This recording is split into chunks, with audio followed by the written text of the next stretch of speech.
Ladies and gentlemen, CNN Plus is shutting down. This is what happens when you lie by omission and you serve as a mouthpiece for one political party. You can say the same thing about Fox News. Oh, it's just a mouthpiece for the Republican Party, but you have Republicans investigating Trump, from Paul Ryan to Richard Burr, and now Kinzinger and Cheney. These people are not really Trump Republicans. You can't really say that Fox News has always been for Donald Trump. Yes, there are pundits, or there are shows that are pro-Trump, but it's not like CNN. It's very different. CNN is like if you had Debbie Wasserman Schultz or the Democratic National Committee or Clinton's campaign or the Biden administration actually write programming.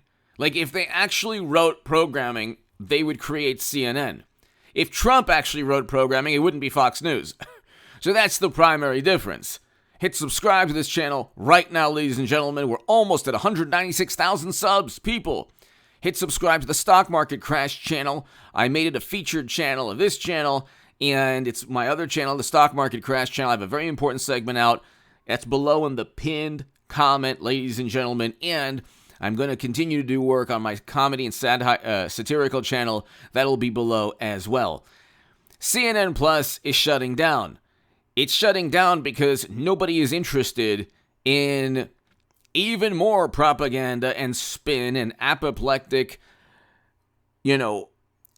judgment and condemnation and ideologies that do not resonate with most people in the country. They don't even resonate with most Democrats. But here, the shocking announcement that CNN Plus would be shutting down operations less than a month after it launched has left out-of-work staffers aghast and furious over the company's handling of what sources inside the network called an absolute debacle. This is nuts, a CNN insider told the Post. This literally rivals epic disaster. Okay, so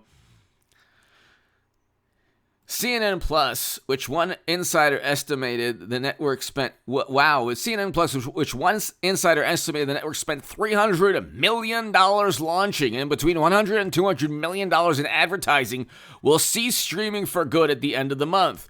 So they spent up to $500 million, possibly $500 million for a streaming service to add on or highlight its main, the CNN brand.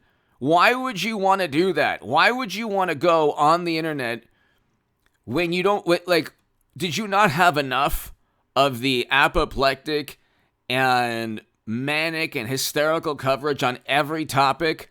Did you need to actually stream that information? And so the idea was a terrible idea. CNN caters to one political ideology and doesn't deviate at all. Again, people say, well, Fox News is the same thing. No, it doesn't. It really doesn't.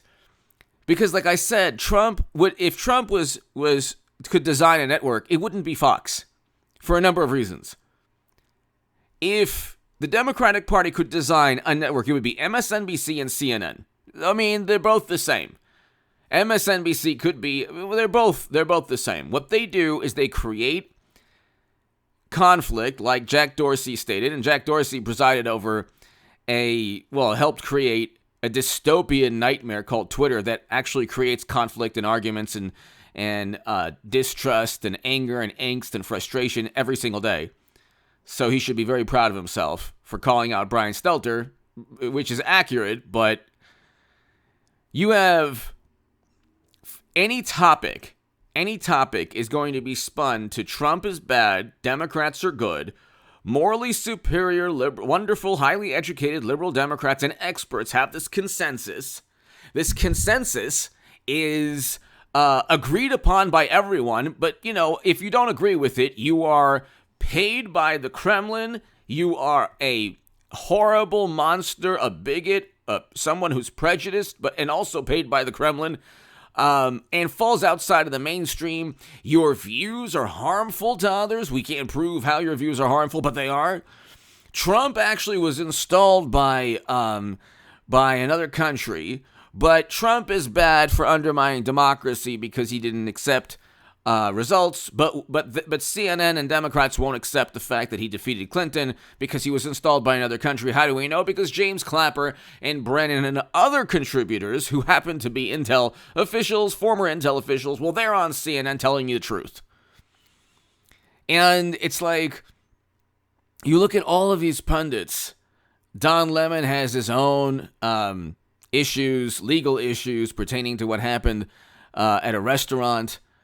Possibly took place at like a restaurant and bar years back. So he has legal issues. You have Chris Cuomo, who was kicked off for defending trying to silence or trying to utilize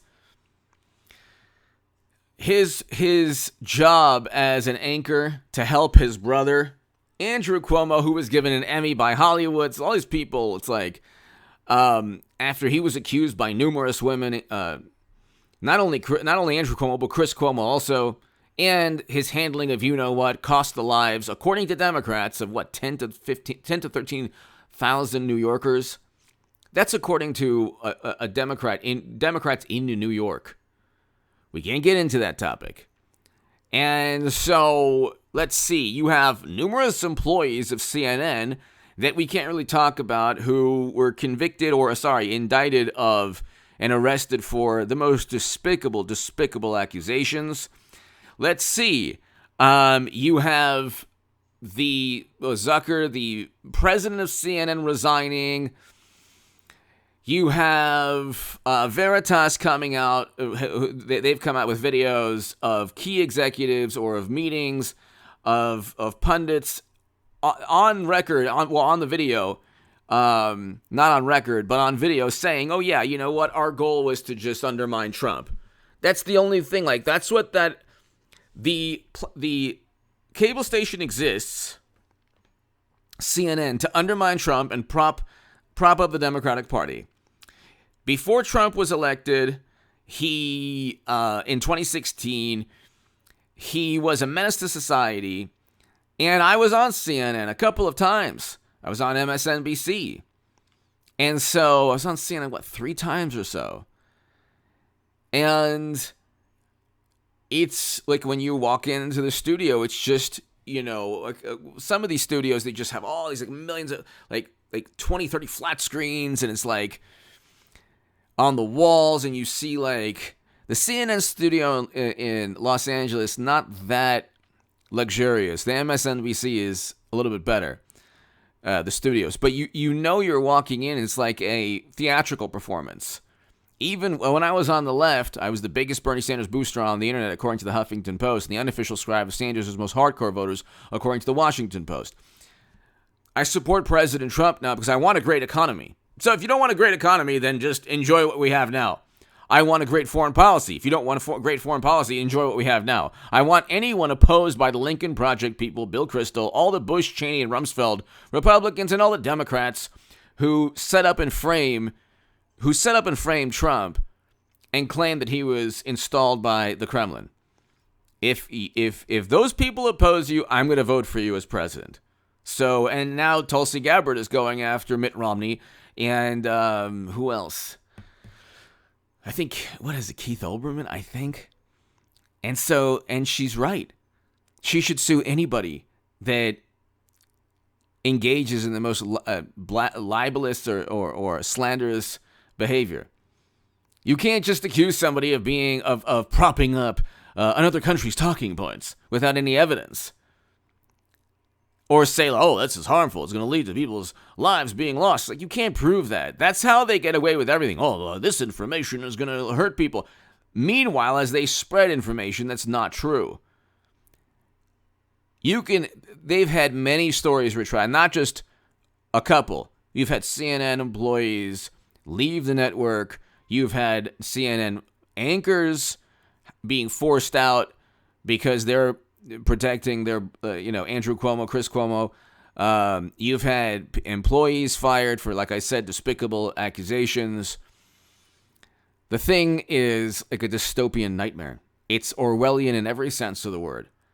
And it exists only, it's not about truth. It's not about facts. It's about lies by omission and distortion of what, reality simply to suit one political narrative, the Democratic Party's narrative. Give me your thoughts below. Hit subscribe right now. That's what happens when you devote your life to a political party. You spent $500 million on a streaming service that tanks within a month. Give me your thoughts. Thank you. Hit subscribe.